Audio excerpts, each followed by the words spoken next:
Hello दोस्तों, मैं Akshay sir Narayanganj वाला आपका मैथ क्लास में स्वागत करता हूं। हम लोग अभी एनसीईआरटी का क्लास 10th का अर्थमेटिक प्रोग्रेशन वाला प्रॉब्लम सॉल्व कर रहे थे, जिसमें एक्सरसाइज 5.3 तक 5.3 का मतलब क्वेश्चन नंबर 3 सॉल्व कर चुके थे। इसमें एक क्वेश्चन छोड़ दिए थे, ठीक है। एक क्वेश्चन बच गया था 3 का 10, इसको भी सॉल्व कर देते हैं आज, ठीक है। आज इससे आगे बढ़ते हैं। थोड़ा सा 1 मिनट 5 सेकंड रुकिएगा तो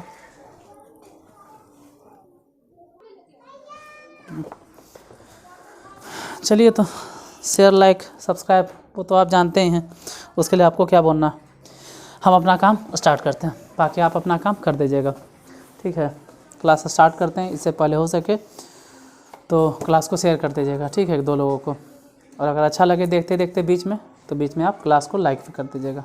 चलिए, मेरा कहना तो है पहले ही लाइक कर दीजिएगा, ठीक है। अगर इतने दिन से आप देख रहे हैं तो बीच का इंतज़ार क्यों करना है, इतने दिन में आप समझ गए होंगे। तो स्टार्ट करते हैं क्लास को। तीसरा के 10वां नंबर क्वेश्चन देखते हैं। क्वेश्चन नंबर 3 के 10। अच्छा, ये वाला छोड़ दिए थे, ठीक है। L = कहे थे 28, हम L को लेंथ मान रहे थे, जबकि आप लोगों ने बताया कि नहीं सर, L जो है वो लेंथ नहीं है, लास्ट पद है। चलिए, अच्छा बात है। और कुल पद मतलब n = 9 है, तो A ज्ञात कीजिए।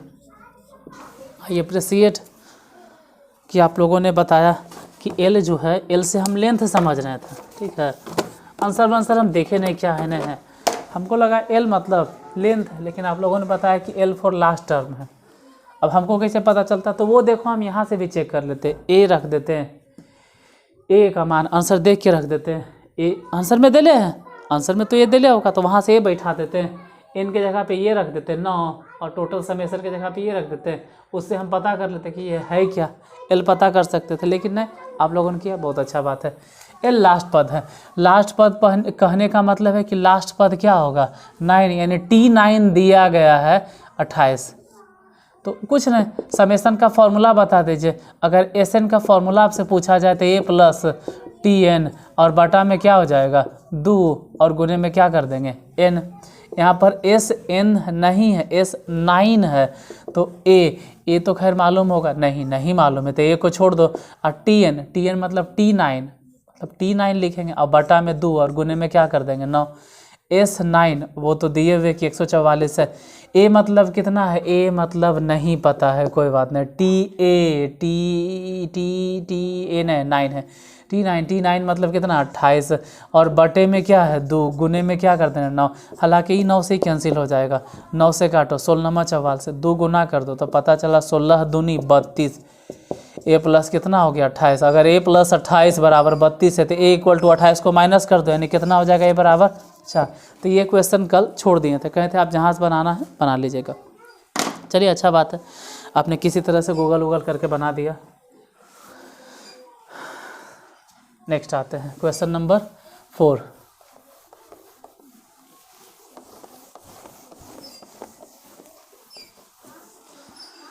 देखते हैं क्वेश्चन नंबर 4 क्या है। क्वेश्चन नंबर 4, चौथा नंबर जो क्वेश्चन दिया गया उसमें लिखा गया है कि 636 योग प्राप्त करने के लिए, मतलब Sn समेशन है 636 योग प्राप्त करने के लिए AP कितना दिया गया। AP दिया हुआ है 9, 17, 25 ...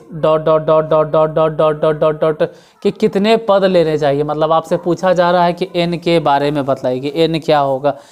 देखो, समेशन दिया गया है, तो हाँ, यहाँ पे इस जगह पे देखिए Sn दिया गया। हालांकि अगर हम आपसे पूछे कि Sn का फॉर्मूला क्या होता है, तो Sn = फॉर्मूला होता है n/2 इंटू में 2a + n - 1 × d। अब लग रहा होगा ना कि इससे पहले तो एक और सूत्र आप बोले थे, Sn का एक और सूत्र हम बताएं। Sn बराबर फॉर्मूला होता है A + Tn, अब बटा में 2, और गुने में n। तो ये वाला फार्मूला काहे नहीं जा लगाएं। देखो, ये वाला फार्मूला तब इस्तेमाल करना जब A और Tn मतलब प्रथम पद और अंतिम पद मालूम रहे। यहाँ प्रथम पद तो मालूम है कि कितना है 9, लेकिन लास्ट टर्म कितना है यही तो नहीं पता। जब लास्ट टर्म नहीं पता है तो ये वाला फार्मूला मत लगाना, ठीक है। अगर लास्ट टर्म नहीं पता है तो कोई बात नहीं, ये वाला फार्मूला लिखे, क्योंकि इसमें ए पता है डी भी पता है, तो यही वाला फार्मूला यूज करो। वो वाला तभी इस्तेमाल करना है, वो तभी यूज करना है जब ए और टी एन दे रहे हैं, मतलब प्रथम पद और अंतिम पद। इसमें देखते हैं समेसन कितना है 636, तो 636 लिख दो। n मतलब पता नहीं तो n/2, क्योंकि n ही तो मालूम करना है। इधर फिर हो गया 2 और a का वैल्यू, तो a का वैल्यू हो गया 9। अब प्लस में n-1 इंटू डिफरेंस अगर देखा जाए तो डिफरेंस कितना, देख लो यहाँ से यहाँ तक, यहाँ से यहाँ तक जाने का कितना डिफरेंस है, 9 से 17, मतलब 8 के डिफरेंस है। 17 रुपया से 25 रुपया, मतलब 8 रुपया के डिफरेंस है। 8 जुड़ते जा रहा है, 9 में 8 रुपया जोड़ेंगे तब 17 आएगा, और 17 में फिर 8 रुपया जोड़ेंगे तो 25 आएगा। मतलब हम कितना कितना ऐड करते जा रहे हैं। 8 रुपया तो डिफरेंस हो गया 8 रुपया, लिख दिए। हालांकि जो 2 है न, 2 को गुने कर दो या n/2 को गुना ही कर दो तो 636, और अगर n/2 गुना होगा तो ध्यान से देखना, n/2 अगर इसमें गुना होता है 2 से 2 कैंसिल। देखो 2 से 2 कैंसिल इसलिए किए हैं क्योंकि अगर गुना करेंगे तो 2 नीचे और 2 ऊपर, तो बच गया कितना 9n। लेकिन यही n/2 सिर्फ इसमें थोड़ा गुना होगा, n/2 यहाँ पर भी तो गुना होगा, और जब n/2 इसमें गुना होगा, मतलब n/2 अगर 8 में गुना करेंगे तो ध्यान से अगर गुना कर देंगे n/2 को यहाँ से उठा के लाओ और 8 में गुना कर दो तो 2 से ही कट जाएगा 4 बार में, तो हो गया कितना, इधर कह सकते हैं कि 4 बार में कट गया और n 4n, लेकिन अंदर क्या था इसके साथ में n-1। इधर देखा जाए कितना बच गया 636 बराबर में 9n प्लस में 4n से गुना कर दो तो 4n स्क्वायर हो जाएगा, और माइनस में कितना हो जाएगा 4n इसमें भी गुना कर दिए तो 4n स्क्वायर, इसमें भी गुना कर दिए माइनस में 4n। अब द्विघात समीकरण हो गया, इसको हल करो, मतलब ऐसे बोलो कि 4n स्क्वायर है, माइनस में यहाँ देखिए 9n और माइनस में 4n। अगर 9n में से 4n माइनस कर देंगे तो फिर भी प्लस में 5n तो बचेगा, और 636 जो इस तरफ है इसको बराबर के उस तरफ लेके जाओ तो 636 माइनस में इज इक्वल टू 0।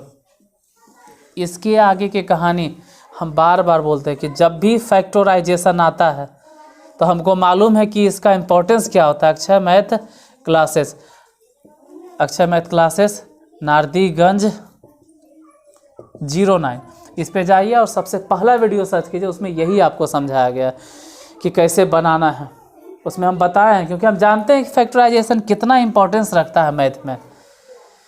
फिर भी जो नहीं जाना चाह रहे हैं उनके लिए हम मेहनत करते हैं और n यहीं पर निकालते हैं। लेकिन मेरा सुझाव यही रहेगा कि इस चैनल पर जाकर इसको आप सब्सक्राइब कर लीजिए। अभी फ़िलहाल कुछ दिनों के लिए हम इसमें वीडियो नहीं डाल रहे हैं, कुछ दिनों के लिए, ऐसा नहीं कि इसमें नहीं डालने वाले, इसमें भी हम डालने वाले हैं। 9, 10th तो नहीं है, 9th और 8 सबका वीडियो इसी में हम डालेंगे। फिलहाल देखिए करना क्या है, इसका फैक्टराइजेशन के लिए हम यहाँ आते हैं 4n स्क्वायर प्लस में 5n माइनस में 636। देख लो बना देते हैं, 4 और 6 को गुना कर लेना, ठीक है, 4 और 6 गुना कर लेना है। देखो यहाँ माइनस है, 4 6 गुना करना, हम यहाँ कर देते हैं 4 6 को पहले गुना करना, और गुना करके इस तरह से तोड़ना है कि यहाँ माइनस है ना, देखो यहाँ भी माइनस और यहाँ प्लस, तो माइनस और प्लस मतलब माइनस ही होगा। तो इन दोनों को पहले गुना करो, तो गुना हम करेंगे ही क्यों, मेरा कहना है कि इन दोनों को इस तरह से तोड़ो कि घटा कर कितना आ जाए 5। हम तरीका सिखाते हैं, 4 को छोड़ दो और सिर्फ तोड़ो किसको 636 को, इस तरह से तोड़ना है कि घटा के 5 आ जाए। पहले तो 2 से लगा देते हैं 3 और 18 दूनी 36, फिर 3 से लगा देते हैं 3 एकम 3 और 3 छक्के 18, फिर हम लगा दें कैसे 3 से नहीं लगेगा, 2 से लगा दो तो 2 से लगा दी 5 दूनी 10 और क्या हो गया 3 दूनी 6, 53 बार में। अब इधर पहले से एगो 4 छूटल था, 4 छोड़ दिए थे ना यार, हम तो सिर्फ 636 को तोड़े। तो इन्हीं सब नंबर्स को 2 नंबर्स में अरेंज करना है। जैसे ऐसे लग रहा है 4 दूनी 8, 8 24 और 24 दूनी 48, लो हो गया अरेंज। इधर 48 एक तरफ और 53 एक तरफ। ऐसे भी सोचो कि 53 में से अगर 48 घट गया तो 5 आ जाइए करेगा, तो बहुत आसानी से हो गया। फिर भी अगर नहीं आता है तो जब जब ज़रूरत पड़ेगा फैक्टराइजेशन सिखाएंगे। नहीं तो इस चैनल पे हम बहुत सारा फैक्टराइजेशन बताने वाले हैं। अभी फ़िलहाल कुछ दिन के लिए माफ़ कीजिएगा, इस चैनल पे तकरीबन 150-200 फैक्टराइजेशन हम सिर्फ बताने वाले हैं, हर एक तरह का फैक्टराइजेशन, लेकिन अभी थोड़ा सा टाइम लगेगा उसमें। यहाँ पे आ जाते हैं, इसको ऐसे लिखना है कि 4n², क्योंकि गुना करके क्या आ गया, इन दोनों को गुना करेंगे तो कितना आएगा, क्यों हम गुना ही क्यों करें, हम गुना ही क्यों करें, फिर तो तोड़ने न है, तो 4 को छोड़ दिए, बाकी को तोड़ दिए, पता चला एक तरफ 53 एक तरफ 48, मतलब हम लिखेंगे 53n माइनस में 48n माइनस में 636 = 0। देखो इन दोनों में क्या कॉमन है, इन दोनों में तो कुछ भी नहीं कॉमन है, तो n कॉमन लेंगे तो यहाँ से बचेगा 4n प्लस में यहाँ से बच जाएगा 53। अब जो यहाँ बचा है वही चीज़ वह उधर बचता है, लेकिन पहले यहाँ पे कौन सा साइन है, माइनस, तो माइनस लो, और दोनों में से कॉमन क्या ले, तो जाहिर सी बात है जो यहाँ बचा है वही उधर बचेगा, एकदम फिक्स है कि बचेगा अगर सही फैक्टराइजेशन है तो इधर भी हम लिख देते हैं कि 4n प्लस में 53 = 0। इसका ये मतलब हो गया कि 4 कैसे बचा, यानी कि हम कॉमन लिए होंगे 12, अब यहाँ से और वहाँ से दोनों से 4n प्लस 53 कॉमन ले लिए, तो यहाँ से बच गया n और माइनस में 12 = 0। इसमें से n = क्या हो गया, -53, अब बटा में 4, यहाँ से n = क्या हो गया 12। ये वाला तो नॉट पॉसिबल। अब बता सकते हो नॉट पॉसिबल क्यों, क्योंकि एक बात तो यहाँ पर माइनस में है, दूसरी बात है कि यह बटा चिटा में, तो दोनों हिसाब से यह पॉसिबल नहीं है, तो n = क्या हो जाएगा 12, इतना ही होगा आंसर। और देखिए मैथ अगर बहुत ज़्यादा सीखना है, मैथ में अगर आपको मास्टरी हासिल करना है या 10th लेवल का पूरा मैथ कमांड करना है, तो मेरा सजेशन यही रहेगा कि आप इसको बनाइए और इसके साथ कोई प्राइवेट किताब पकड़ लीजिए, किसी भी पब्लिकेशन का रहे उसको बनाने का कोशिश कीजिए। लेकिन अगर एग्ज़ाम में आपको 100 में से 100 नंबर लाना है, या मान के चलो 100% नंबर लाना है, तो आप सिर्फ NCERT को 2 बार 3 बार 4 बार बना लीजिए। इसको कोई नहीं टाल सकता है कि NCERT से फालतू कुछ क्वेश्चन आता होगा। हाँ, नंबर बदल सकता है, डिजिट्स चेंज हो सकता है, टाइप NCERT रहेगा। आज तक जितना एग्ज़ाम हुआ उसमें NCERT से फालतू ना तो 10th में आया है और ना ही 12th में आया है। तो आपको इस बात की टेंशन लेने की ज़रूरत नहीं कि NCERT पढ़ने से एग्ज़ाम निकलेगा। NCERT पढ़ने से एग्ज़ाम नहीं निकलेगा, बल्कि एग्ज़ाम से बहुत आगे निकल जाइएगा आप। अगर आप सोच रहे हैं कि सिर्फ पास हो जाएंगे मैथ में, तो ये आपकी सबसे बड़ी भूल है। पास नहीं, पास से भी आगे सोचिए, 80 90 मैथ में नंबर स्कोर करने के बारे में सोचो। ये नहीं कि सिर्फ NCERT से पास हो जाना। NCERT सिर्फ पासिंग मार्क नहीं बताता, पूरा 100% जो आना है वो NCERT से आएगा। इसीलिए बड़ा किताब को अगर आप फॉलो करते तो उतना टाइम नहीं है आपके पास, या मेरे पास नहीं है, हम NCERT को फॉलो कर रहे हैं। इसलिए NCERT का अगर A to Z प्रॉब्लम आप बना लेते हैं तो एक भी क्वेश्चन से फालतू नहीं जाने वाला, मेरा विश्वास कीजिए। और आधा घंटा में आपका कोई 24 घंटे का बहुत मतलब पूरा ज़िंदगी आपका नहीं छीन रहे, आधा घंटा बस, आधा घंटा आप डेली, आधा घंटा डेली टाइम दीजिए, आपको देखिए क्या फ़ायदा होता है एग्ज़ाम में। और अगर नहीं आता है तो हम तो ओपनली बोले हैं कि अनसब्सक्राइब कर दीजिए, अनलाइक कर दीजिए, जो कमेंट में आता है आपकी मर्ज़ी, पब्लिकली ये चैनल है।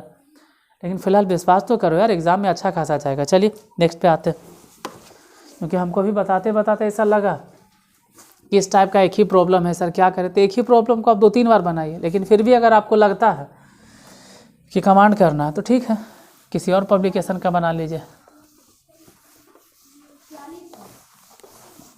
और ऐसे तो हम बहुत जल्दी क्या 1-2 दिन में हम टेलीग्राम चैनल बना देंगे, ठीक है।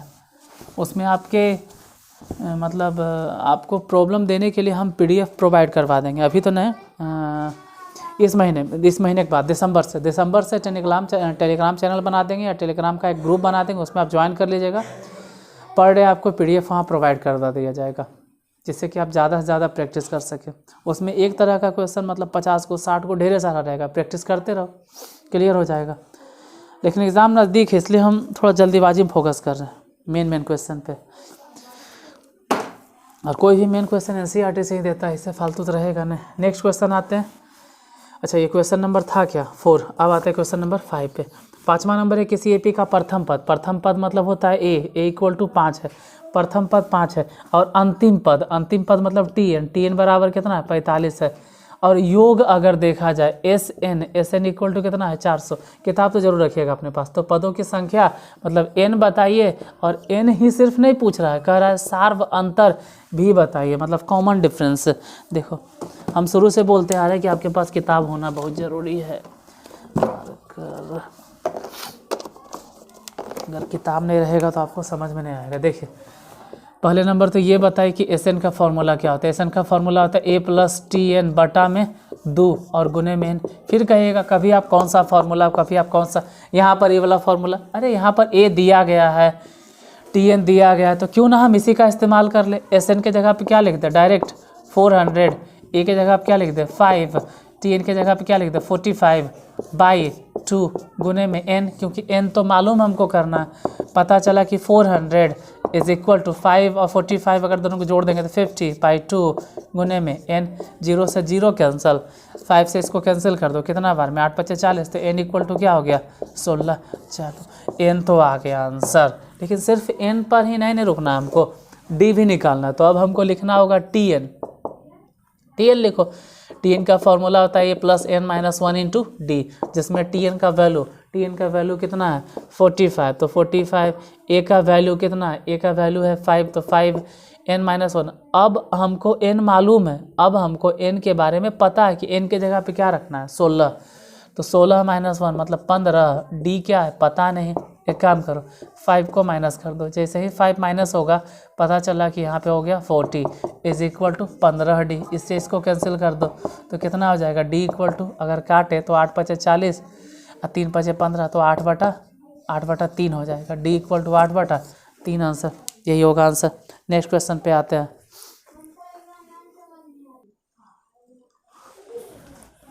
Question number 6।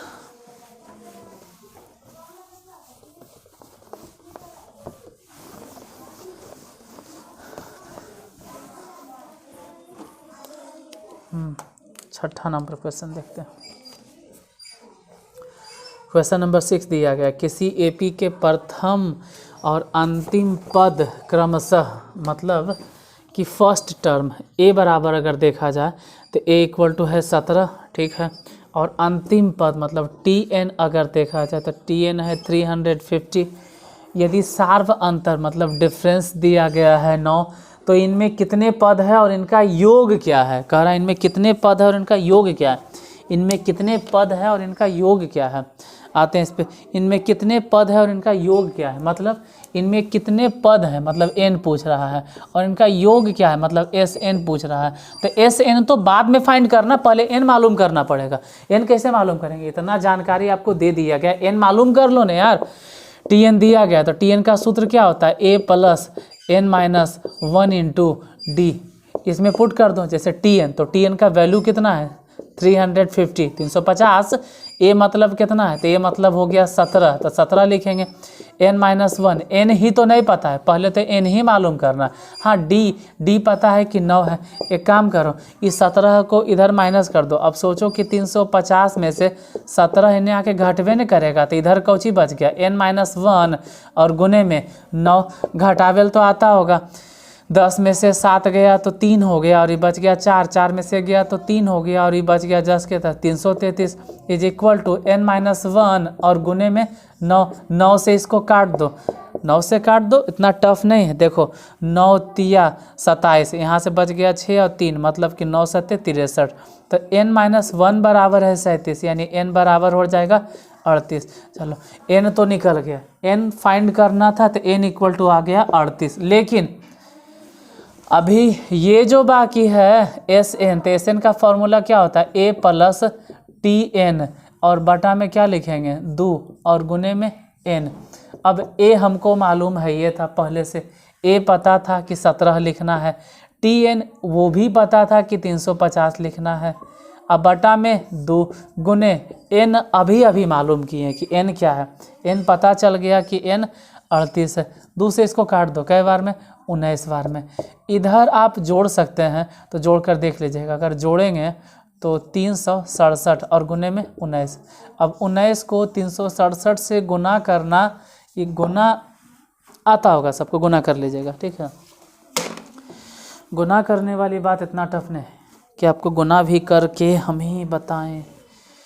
गुना कर लीजिएगा, और नहीं तो अगर गुना नहीं आता है तो देखो 1-2 दिन में हम गुना भी सिखा देंगे आपको, पक्का।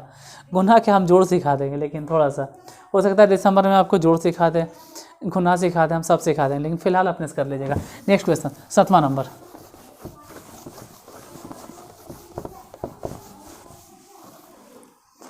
जोड़ घटाव गुना भाग सब उस चैनल पे आपको मिल जाएगा, चिंता करने की बात नहीं है। उस चैनल पे आपको हर चीज़ सिखाया जाएगा। दूसरा जो चैनल है मेरा, जोड़ भी आपको बताया जाएगा। क्वेश्चन नंबर 7 देखते हैं। उस एपी के प्रथम 22 पदों का योग ज्ञात करें। देखिए वो शुरू में कह दिया कि S22 आप बताइए, स्टार्टिंग में पूछ दिया कि उस एपी के प्रथम 22 पदों का योग ज्ञात करिए, जिसमें D बराबर कितना है 7। अच्छा बात है। और 22वां पद मतलब T22 बराबर कितना है 149। ठीक है, 22वां पद 149 है। देखते हैं क्या जो फिलहाल तो जो दिया गया है इस्तेमाल हम उसी का करेंगे। जैसे यहाँ पे T22 मालूम है और D मालूम है, तो इसी के मदद से हम पता है पहले क्या फाइंड कर लेंगे A। हालांकि क्वेश्चन में A नहीं पूछा जा रहा है, पूछ तो रहा है S20, लेकिन S20 कैसे निकालोगे? SN के फॉर्मूला में SN का कोई भी फॉर्मूला लिखेंगे, SN के किसी भी फॉर्मूला में A तो आता है। देखो दोनों ही फॉर्मूला में, यहाँ देखिएगा SN का एगो फॉर्मूला हम लोग जानते हैं A + TN, तो कहानी हो गया ख़त्म। एजा A मालूम होना चाहिए ना। दूसरा सूत्र लिखिएगा तो n/2 इंटू में 2A + n-1 इंटू D, तो इसमें भी तो A की ज़रूरत है। चाहे तुम ऊपर वाले फॉर्मूले का इस्तेमाल करो, चाहे नीचे वाले फॉर्मूले का इस्तेमाल करो, दोनों ही फॉर्मूले में A का होना कंपलसरी है। A होना कंपलसरी है और N होना कंपलसरी, उसके बिना हम कुछ कर नहीं सकते। A ही तो नहीं पता है तो कोई बात नहीं, जो दिया गया है उसका यूज करेंगे। मतलब हम लिखेंगे कि T22 का फॉर्मूला होता है A + 21D। अब T22 जो दिखाई दे रहा है, T22 का वैल्यू रखेंगे। T22 का वैल्यू क्या 149, A मतलब A का वैल्यू 7 और प्लस में 21, और D मतलब गड़बड़ हो गया ना, A थोड़ा सा 7 यार, A तो मालूम ही नहीं है। D भले पता था कि D कितना है, D कितना है, देखो D कितना है 7, E रखना था। अच्छा ये तो हो गया 149 और बराबर में A, कहेंगे ये करने गया, इसको इन्हें भेज देते हैं। 21 47 147, तो A = क्या हो गया 149 में से 147 अगर घटा दोगे तो 2 हो जाएगा। A बराबर निकल गया 2। ठीक है, A बराबर 2 निकल गया, लेकिन आंसर ये थोड़ा होगा। आंसर तो यहाँ तक आपको पहुँचाना है, तो लिखेंगे कि SN का फॉर्मूला होता है A + TN बटा में 2 और गुने में क्या लिखना है N, जिसमें SN नहीं फाइंड करना है। सच में अगर देखा जाए एग्जैक्टली तो S22, A का वैल्यू बताइए 2, TN मतलब अंतिम पद बताइए T22। देखो S22 है तो T22 डायरेक्ट लिखो ना यार कि 149 और बटा में क्या कर देंगे 2, और N क्या है, तो N का वैल्यू कहीं दिया हुआ है नहीं दे ले सर, अरे दिए हुए देखो यहाँ पे क्या है 22, यहाँ पर भी देखो ना क्या है 22, जहाँ SN होना चाहिए हो जाए S22, मतलब यहाँ पे लिखेंगे 22। अब 2 से इसको कैंसिल कर दो, कितना बार में 11 बार में, इधर तो हो गया 151 और गुने में 11, फिर आ गया गुना। चलिए इतना तो विश्वास है कि आप गुना कर लीजिएगा, इसलिए हम बार बार गुना छोड़ दे रहे हैं।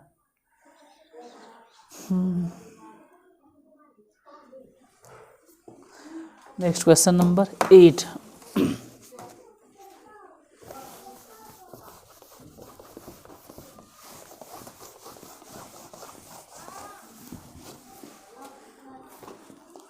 क्वेश्चन नंबर 8 देखा जाए। क्वेश्चन नंबर 8 में क्या, क्वेश्चन नंबर 8 कह रहा है, 8 नंबर क्वेश्चन है कि उस एपी के 51 पदों का योग ज्ञात करें। मतलब उस शुरू में धेरा दिया कि 51 पदों का योग, मतलब S51 ज्ञात कीजिए। चलिए उस एपी के 51 पदों का योग ज्ञात कीजिए, जिसके दूसरे और तीसरे पद क्रमशः, मतलब T2 और T3 क्रमशः, दूसरे और तीसरे पद क्रमशः 14 और 18, मतलब दूसरा पद 14 है और तीसरा पद 18 है। देखते हैं 51 पदों का योग कैसे निकलेगा। तो अभी समझा रहे थे कि A मालूम होना चाहिए और Tn। यहाँ तो कुछ भी नहीं पता है, कोई बात नहीं, हम इन दोनों का इस्तेमाल कर लें। जैसे T2 हम लिखते हैं T2 बराबर कितना है 14, और फिर T3, एक काम करते हैं T2 T3 ऐसे क्यों लिखें, डायरेक्ट लिखते हैं ना, ठीक है, डायरेक्ट इसका इस्तेमाल करते हैं। T2 मतलब होता है A प्लस D बराबर में 14, और T3 मतलब होता है A प्लस 2D बराबर में 18। अब ध्यान से देखा जाए तो माइनस माइनस माइनस, A से A कैंसिल हो गया, D में से अगर 2D घट गया तो माइनस में D, और यहाँ घट के हो गया -4, माइनस से minus cancel, D equal to कितना हो जाएगा 4। अगर D इक्वल टू हो गया 4 तो A कैसे निकालें, D का मान निकालिए गया है तो इसका वैल्यू पुट कर दो, put the value of D in equation first, मतलब हिंदी में हम कह सकते हैं कि समीकरण फर्स्ट में D का मान रखने पे। अब समीकरण फर्स्ट कितना है यही तो देख लो, A पता नहीं, D मतलब मालूम हो गया 4, बराबर में कितना है 14, तो A बराबर क्या लिखेंगे, A इक्वल टू कह सकते हैं कि 4 को उधर माइनस कर दो। अब 14 में से अगर 4 घट गया तो कितना हो जाएगा 10। A पता चल गया, D पता चल गया, तो अब क्यों इंतज़ार करें Tn का, A और D पता होता है तो भी हम लोग निकाल सकते हैं। Sn का फॉर्मूला हम लोग जानते हैं, वो और होता है n/2, 2A plus n-1 into D, तो इसी का इस्तेमाल कर लेते हैं। यहाँ पे Sn था, कोई बात नहीं, अगर S 51 पूछ दिया जाएगा तो लिखेंगे 51/2 इंटू 2A का वैल्यू, अब तो पता है कि A का वैल्यू कितना है 10, तो 10 लिखो, और प्लस में 51 - 1 मतलब कि 50, और डिफरेंस बतलाना है, D कितना है, D इक्वल टू है 4, तो 4 लिख दिए। इधर देखा जाए कि 51/2 हो गया, अंदर देखिए 10 दूनी 20, अब 50 को 4 से गुना कर देंगे तो गुना करके देख लेना ये 200 हो जाएगा, और यहाँ पे 20 है मतलब हो गया 220, 2 से ही कैंसिल हो गया, कितना बार में 110 बार में।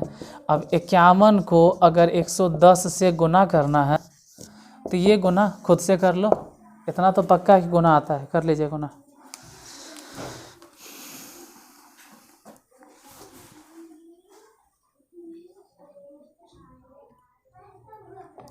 देखिए ये जब भी आपको उतारना होता है ना तो 3 फिंगर से अपने स्क्रीन को या तो ऊपर लेके जाओगे या तो नीचे लेके जाओगे तो स्क्रीन शॉट हो जाएगा, अगर आपका मोबाइल है तो 3 फिंगर से, तीनों फिंगर स्क्रीन पे एक साथ टच करोगे, या तो ऊपर ले जाना या तो नीचे ले जाना, हो जाएगा। हर एक मोबाइल में यही सिस्टम होता है। जैसे देखिए, क्योंकि स्टूडेंट लोग को बेचारा पाउज कर करके उतारना पड़ता होगा, हम आपको एक छोटा सा एग्जांपल दिखाते हैं, ठीक है, क्या दिखाएं, देखिए मान लीजिए कि ये है, ठीक है, एकदम ब्लैंक हिस्सा है, हम ब्लैक हिस्सा क्या लें, ये वाला ले लेते हैं, ये कुछ है, ठीक है। अगर ये हमको स्क्रीनशॉट लेना है तो 3 फिंगर से या तो ऊपर या नीचे, मेरे मोबाइल में हम ऊपर कर दिए तो साइड हो गया, तो मेरे मोबाइल में स्क्रीनशॉट होता कैसे होगा, सिंपल यहाँ से करके इसको नीचे डाल लेना, हो गया स्क्रीनशॉट। तो आप स्क्रीनशॉट ले सकते हैं, क्योंकि आप 10th क्लास के बच्चे हैं, हो सकता है कि आपको लगता हो कि आप बहुत जानते, लेकिन कुछ स्टूडेंट को नहीं मालूम हो तो बता दिए। पाउज करने की ज़रूरत नहीं है, आप वीडियो को रोक के लिखें, उससे अच्छा है कि स्क्रीनशॉट ले लें। नेक्स्ट नंबर आते हैं। हमको ऐसा लगता है, पता नहीं आप तो हमसे भी ज़्यादा तेज़ हो, लेकिन क्या करें, आप बच्चे हैं मेरे सामने, कितने भी बड़े हो जाइएगा तो हमको तो ही लगेगा कि आप बच्चे हैं। मेरा प्रयास रहता है कि हर चीज़ आपको हम सिखाएं, बशर्ते वो गलत ना हो, ठीक है। क्वेश्चन नंबर 8 तो हो गया, अब 9 नंबर क्वेश्चन पे आते हैं। 9वां नंबर क्वेश्चन क्या है, यदि किसी एपी के 7 पदों का योग, मतलब S7 7 पदों का योग दिया गया है 49, और फिर है 17 पदों का योग, मतलब S17 = 289। अब ऐसे तो ऑब्जेक्टिव कर रहा था तो डायरेक्ट समझ रहे हैं कि 7 पदों का योग तो 49, 7 49, और 17 पदों का योग 289, तो इसके n पदों का योग, तो डायरेक्ट इसका आंसर हो जाता n², डायरेक्ट इसका आंसर हो जाता n²। लेकिन ऐसे लिखना भी मत, क्योंकि ये तो निकालने के लिए कह रहा है कि n पदों का योग क्या होगा, तो ऐसे तो हम आंसर बता चुके हैं आपको, आंसर तो हम पहले ही बता दें कि n² होगा। पता कैसे चलता है, तो देखो 7 पदों का योग 49, 7 7 49, और 17 पदों का योग 289, इसका भी स्क्वायर है और इसका भी स्क्वायर है, तो 100% उसका स्क्वायर होगा। फिर भी कन्फर्मेशन के लिए बनाना तो पड़ेगा ना, ऐसे नंबर थोड़ा मिलेगा। S7 का फॉर्मूला हो जाएगा 7/2, पता चला वैसे तो हर कोई लिख देगा 7/2, और इनटू में 2a प्लस 7 - 1 मतलब 6d इज इक्वल टू हो गया 49। इसको इक्वेशन फर्स्ट नाम दे दो। यहाँ से S17 मतलब हो जाएगा 17/2 और इनटू में 2a प्लस 17 - 1 मतलब 16d इज इक्वल टू 289। देखो 17 से ही कट जाएगा 17 बार में, और 7 से ही कट जाएगा 7 बार में, तो हो गया 2a प्लस 6d बराबर 2 जो इधर दिखाई दे रहा है इसको इन्ने गुना कर दो, 2 इन्ने गुना कर दो, अच्छा है नहीं गुना करना है 2 एकरे में गुना कर दो। खैर इधरे भेजो ना भाई, 7 दूनी 14। इक्वेशन फर्स्ट इधर से 2a प्लस 16d बराबर में 2 अन्य गुना कर दो, 17 दूनी 34। Equation second. ऐसे दो कॉमन ले सकते थे, आसान हो जाता, ठीक है। ऐसे भी कोई ज़्यादा टफ नहीं है, डायरेक्टे बना दीजिए। Equation first equation second, common ले ही लेते। 2 अगर कॉमन ले लें यहाँ से भी अगर 2 कॉमन ले लेते तो a प्लस कितना बचता 3d बराबर में कितना हो जाता 14, तो 2 से ही कैंसिल हो गया 7 बार में। यहाँ से भी अगर 2 कॉमन ले लेते तो a प्लस 8d बराबर में 34, इसे कैंसिल हो जाता 17 बार में। अब दोनों को एक साथ रख दो। समीकरण फर्स्ट है a प्लस 3d बराबर में 7, और समीकरण सेकेंड है a प्लस 8d बराबर में 17। दोनों को एक साथ बैठा दो, माइनस माइनस माइनस, a से 1 कट गया। 3d में से अगर 8d घट भी जाता है तो माइनस में 5d, 7 में से अगर 17 घट गया तो माइनस में 10, माइनस से माइनस कैंसिल, 5 से ही कैंसिल 2 बार में। d बराबर कितना हो जाएगा 2। अगर d इक्वल टू निकल गया 2 तो फिर a कैसे फाइंड करें, क्योंकि a तो निकालना पड़ेगा। बिना a के हम वहाँ तक कैसे पहुँचेंगे, तो हम लिखेंगे पुट द वैल्यू ऑफ क्या d in equation first second, किसी में भी मतलब पहले समीकरण में d का मान रखेंगे। इसी को मान लो ना भाई कि पहला और ये वाला दूसरा है, तो पहला a मतलब a लिखो, प्लस में 3 इंटू डी, तो d का तो वैल्यू बैठाना है, d का मान रख दो 2 बराबर में कितना हो गया 7, तो a बराबर डायरेक्ट बोलो 3 दूनी 6 घटा दो, यानी a equal to 1।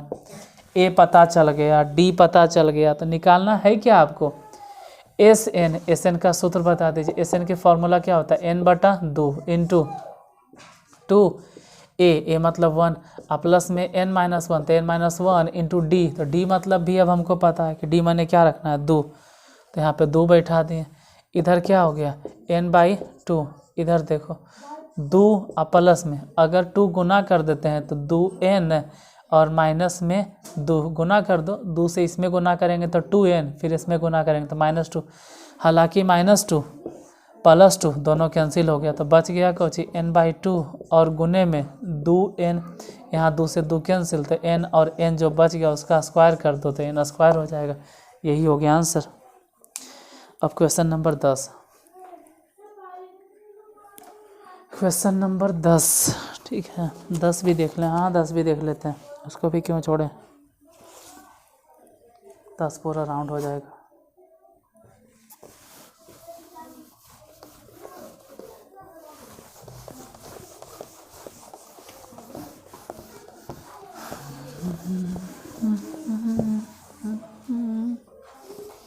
Question number 10 क्या कह रहा है, ऐसे टाइम तो हो गया है जितना देर का आपका क्लास था। दर्शाइए कि A1 A2 A3 dot dot dot AN से एक AP बनती है यदि AN नीचे दिए हुए अनुसार परिभाषित है। मतलब कहने का ये मतलब है कि 10 के फर्स्ट में जो है ना AN दिया गया मतलब TN, और TN बराबर दिया गया 3 + 4n, ये TN दिया गया और कह रहा है यह एक AP बनती है। और दूसरा नंबर क्वेश्चन है उसमें भी दिया गया है TN, और TN बराबर है 9 - 5n, कह रहा है यह एक AP बनती है। साथ ही प्रत्येक स्थिति में 15 पदों का योग ज्ञात करें। देखिए दोनों ही स्थिति में 15 पदों का योग ज्ञात करना है, मतलब 2 क्वेश्चन है इसमें, दोनों अलग अलग बना देते हैं। पहले वाले पे फोकस कर लेते हैं।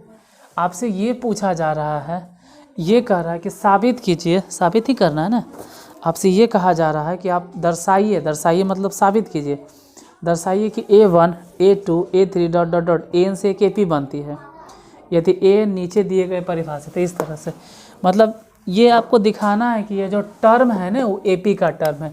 तो सबसे सिंपल उपाय T1, T2, T3, T4, बस 4 पद निकाल लो, इसी में समझ में आ जाता है।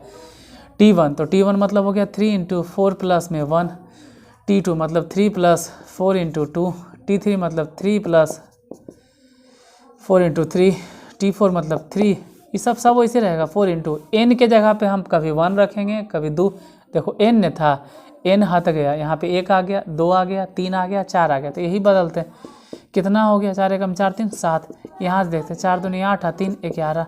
इस जगह देखते हैं 4 तिया 12 और 3 15। यहाँ पर देखते 4 चक 16, 16 और 3 19। देखो तो इसमें क्या जोड़ें कि 11 हो गया 4, इसमें क्या जोड़ें 15 4, इसमें क्या जोड़ें 19 4। मतलब डिफरेंस साफ नज़र आ रहा है कि यहाँ कॉमन डिफरेंस, यहाँ डी जो है एक जैसा है। दो पदों का अंतर हमेशा हमको कितना मिल रहा है 4। अब जैसे ही 4 मिल रहा है तो निकालना क्या है ये बतलाइए, आपको मालूम क्या करना है। इतना ही थोड़ा दिखाना था, आगे अगर आप क्वेश्चन में पढ़ोगे तो उसमें साफ साफ लिखल है कि साथ ही साथ प्रत्येक स्थिति में प्रथम 15 पदों का योग ज्ञात कीजिए। मतलब कि आपसे इतना ही नहीं वो पूछ रहा है, कह रहा है कि ये 15 भी बताए। तो इस 15 के फॉर्मूला डायरेक्ट लिख दो ना यार, 15/2 × 2a। ए मतलब कितना, ढूंढो, ए मतलब कितना। तो देखो जो प्रथम पद होता है उसी को तो हम लोग ए कहते हैं, तो ये मतलब हो गया 7 और 15 - 1 मतलब 14। डिफरेंस तो साफ झलक रहा है कि 4 हो गया। अब 15/2 हो गया, इधर देखिए 7 दूनी 14 और 14 चके 56, तो 14 चक 56, आईने मान लो 14 × 5 = 70, तो हो गया इसे कैंसिल 35। अब हमको मालूम है कि 15 × 35 आप कर लीजिएगा, तो ये हो जाएगा आंसर। नेक्स्ट सेम चीज़ वही बात वहाँ पर रिपीट हुआ, इसमें भी आपको बताना है कि क्या यह AP है, तो उसके लिए आप T1, T2, T3 चाहो तो T4, 3-4 को निकाल लो ना यार, समझ में आ जाता है। जैसे T1 निकालना है तो 9 मतलब 9 - 5 × 1, T2 तो 9 - 5 × 2, T3 तो 9 - 5 × 3, T4 तो 9 - 5 × 4। इतने में समझ में आ जाएगा। ये तो 9 में से 5 गया तो 4, ये 9 में से 10 गया तो -1, ये 9 में से मतलब 15 गया तो माइनस में 6, 9 में से 20 गया तो माइनस में 11। यहीं से समझ में आ जाए कि पहले 4 था फिर -1 हो गया। मतलब 4, अगर 4 रुपया है और 4 रुपया के अगर लॉस भी हो जाता तो 0 होना चाहिए था। यहाँ तो माइनस में चले गए, मतलब 5 का लॉस हुआ, फिर 1 रुपया घाटा में था, फिर 6 रुपया घाटा, मतलब फिर -5, यानी 5 का लॉस हुआ। अब ये -6 था, मतलब 6 रुपया कर्ज में थे, अब ये 11 रुपया कर्ज में आ गए, मतलब फिर से 5 रुपये का लॉस हुआ। तो समझ में आता है कि D = यहाँ क्या चल रहा है, D = -5। लेकिन क्या यही साबित करना था, मतलब कह सकते हैं हाँ भाई दिया गया टर्म AP में, लिख दीजिएगा कि दिया हुआ टर्म या TN 9 - 5n AP में है। इससे क्या हिसाब हो गया पूरा, नहीं आधा आप बना चुके हैं। फिर आपको S15 मालूम करना है, तो 15/2 लिखो × 2a। ए मतलब जो फर्स्ट टर्म होता है, फर्स्ट टर्म है कितना 4, तो 4 लिखो। आप प्लस में 15 - 1 मतलब 14, और डिफरेंस कितना है, तो डिफरेंस है -5, तो -5 हो गया। इन्हें हो गया 15/2, इधर हो गया 4 दूनी 8 और 14 × 5 = 70। अब एक काम करो 15/2 इन्हें घटा दो, 8 में से अगर 70 घट गया तो -62, इसे ही कट गया 31 बार में, तो 15 गुने में -31, गुना उना कर लीजिएगा, जो आएगा वो आंसर हो जाएगा। चलिए, और आते एक साथ अगर वीडियो को लाइक नहीं किए हों तो प्लीज़, अगर आपको वीडियो पसंद आया हो, अच्छा लगा हो तो वीडियो को लाइक ज़रूर कीजिएगा। और अगर आप मेरे चैनल पर पहली बार हैं, हमको पहली बार देख रहे हैं, तो चैनल को सब्सक्राइब जरूर कर लीजिएगा, जिससे कि आपके पास डेली वीडियो पहुंचते रहे सही टाइम पर, ठीक है। और जैसा कि हम कहे थे कि आज 7 बजे पहुंचेगा, तो आज 7 बजे आपके पास पहुंच ही गया होगा, देख लीजिएगा, ठीक है। पर डे आपको इसी टाइम पर वीडियो मिल जाएगा 7 बजे, क्योंकि कल हम बताए थे रीज़न ठंड की वजह से थोड़ा सा, अरे बाले बुतरू हैं ना, मेरे नज़र में तो बुतरुए हैं आप लोग। जल्दी सो जाते होंगे, दिन भर पढ़ते होंगे, थक जाते होंगे, या खेल से थक जाते होंगे, जल्दी नींद आ जाता होगा, 8 साढ़े 8 बजे वीडियो देख नहीं पाते हैं। कुछ लोग ऐसे भी हैं जिनके पास मोबाइल नहीं है डायरेक्ट, वो पापा का या अगल बगल का या दोस्त का, तो उनके सुविधा के लिए हम 7 बजे अपलोड कर देंगे। 7 बजे आप लोग देख सकते हैं, कोई खास रात नहीं रहता। चलिए इसके आगे का प्रॉब्लम अभी और भी है, ऐसा नहीं कि 5.2 खत्म हो गया, 5.2 आगे भी बच रहा है। तो आगे के लिए कल के एपिसोड मिलते हैं। इतनी देर तक वीडियो को धैर्य बनाकर देखने के लिए बहुत बहुत धन्यवाद।